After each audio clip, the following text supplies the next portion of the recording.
जय हिंद दोस्तों, कैसे हैं आप लोग। आई होप कि आप लोग मस्त होंगे, स्वस्थ होंगे और बहुत ही अच्छे से आप लोग अपने बोर्ड एग्ज़ाम की तैयारी में लगे होंगे। दोस्तों, आज की इस वीडियो में हम लोग क्लास 10 की हिंदी काव्य का जो पाठ है अति सुधो स्नेह को मार्ग है, इसी का हम लोग मोस्ट इम्पॉर्टेंट ऑब्जेक्टिव क्वेश्चन देखने वाले हैं। दोस्तों, यहाँ पर मैंने पहला क्वेश्चन ले रखा है कि घन आनंद जीवनदायक हो कच्छ मोरियो पिय ही परसो में किस कवि का नाम आया है। यानी कि ये जो आपको पद दिखाई दे रहा है इसमें किस कवि का नाम आया है, तो इसमें कवि का नाम आया है घनानंद। किसका नाम है? घनानंद। देखिए यहाँ पे घन आनंद दिख रहा है, तो इसी से आप अनुभव कीजिएगा कि इसमें घनानंद का नाम आया है। अब देखते हैं क्वेश्चन दूसरा। यहाँ पे क्वेश्चन नंबर दूसरा है कि घनानंद किस काल के कवि थे। तो आपको पता होगा कि घनानंद रीति काल के कवि थे और एक बिहारी लाल भी रीति काल के कवि थे, ये आपको पता होगा। अब देखते हैं क्वेश्चन नंबर तीसरा। यहाँ पे क्वेश्चन नंबर तीसरा दोस्तों, रीति मुक्त काव्यधारा के सिरमौर कवि किसे माना जाता है। यानी कि रीति मुक्त काव्यधारा के सिरमौर कवि घनानंद जी को ही माना जाता है। अगला क्वेश्चन है कि घनानंद किसके द्वारा मारे गए थे। देखिए, शिष्य के द्वारा कि राजा के द्वारा कि दूसरे कवि के द्वारा कि नादिर शाह के सैनिक के द्वारा। तो देखिए, घनानंद को नादिर शाह के सैनिक ने मारे थे। यहाँ पे क्वेश्चन नंबर 5 है, घनानंद किस बादशाह के यहाँ मीर मुंशी का काम करते थे। तो अकबर के यहाँ कि औरंगजेब के यहाँ कि बाबर के यहाँ कि मोहम्मद शाह रंगीले के यहाँ। तो घनानंद मोहम्मद शाह रंगीले के यहाँ मीर मुंशी के काम करते थे।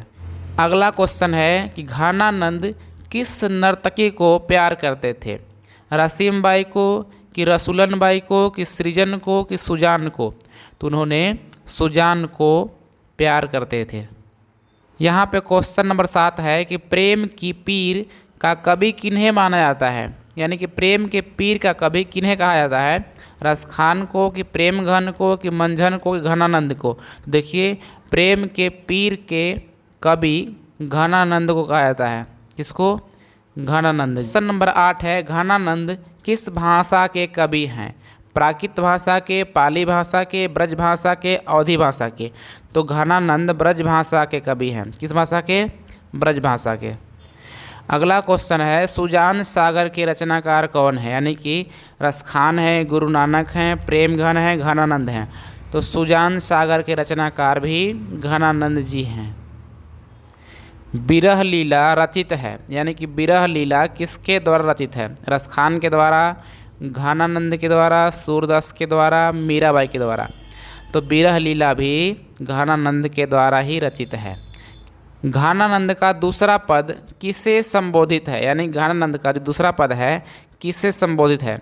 सुजान को, भगवान को, बादल को, इनमें से किसी को नहीं। तो देखिए, घनानंद जी का दूसरा पद बादल को संबोधित है। किसको?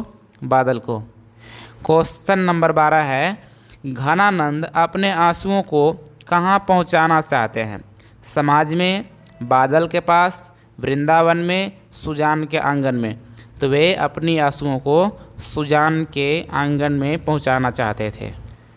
क्वेश्चन नंबर 13 है, परहित के लिए देह धारण कौन करता है। राजा करता है, साधु करता है, बादल करता है कि पशु करता है। तो बादल करता है, आपको पता होना चाहिए। क्वेश्चन नंबर 14 है, परजन्य का पर्याय है। यानी कि परजन्य का पर्याय क्या है। दूसरा व्यक्ति कि परोपकार कि बादल कि इनमें से कोई नहीं। तो परजन्य का पर्याय है बादल से। किससे है? बादल से। यहाँ पे क्वेश्चन नंबर 15 है कि सरसों का हिंदी मानक शब्द है। सरस, सरसों का पौधा, रस बरसाओ, सरकना। तो सरसों का हिंदी मानक शब्द है रस बरसाओ। क्या है? रस बरसाओ, सरसों। क्वेश्चन नंबर 16 है कि कवि ने प्रेम मार्ग को बताया है।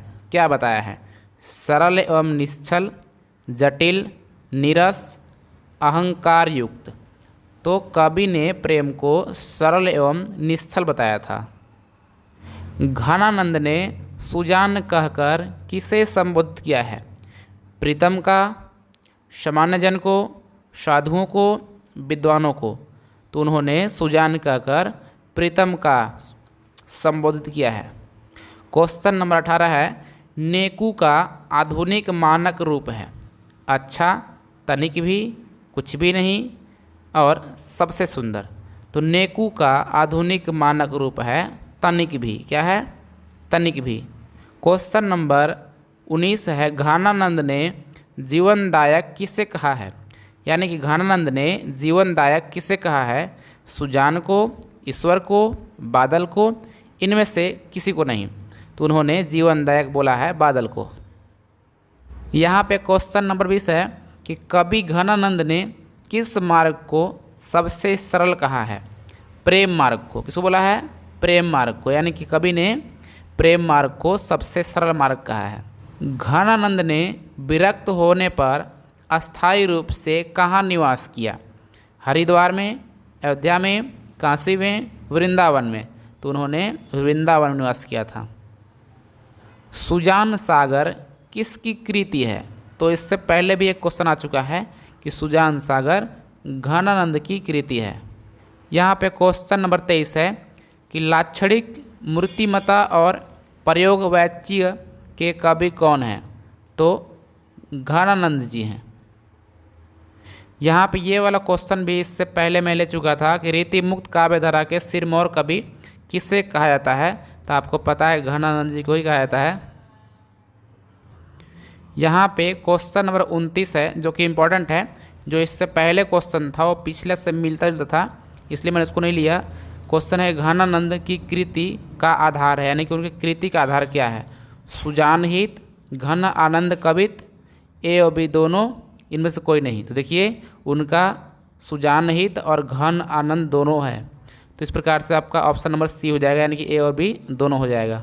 यहाँ पे क्वेश्चन नंबर 30 है जो कि लास्ट भी है कि मोह आस्वानिह लय बरसौ में किसकी बात कही गई है? प्रेम वेदना की, विरह वेदना की, ए बी दोनों की, इनमें से किसी की नहीं। यहाँ पे क्वेश्चन नंबर 30 है जो कि अंतिम है कि मोह आस्वानिह लय बरसौ में किसकी बात कही गई है?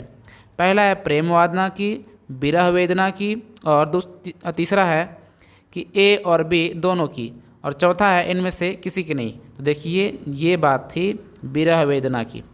तो इस तरह से यहाँ पे हम लोग 30 ऑब्जेक्टिव क्वेश्चन देखे। उम्मीद करता हूँ आपको बहुत ही अच्छे से आ रहा होगा और आपको कुछ ना कुछ सीखने को मिली है। सो दोस्तों, यदि आपको ये वाला वीडियो पसंद आया है तो इस वीडियो को प्लीज़ आप लोग लाइक कीजिए, चैनल को सब्सक्राइब कीजिए। मिलते हैं किसी और वीडियो में, तब तक नमस्कार, जय हिंद।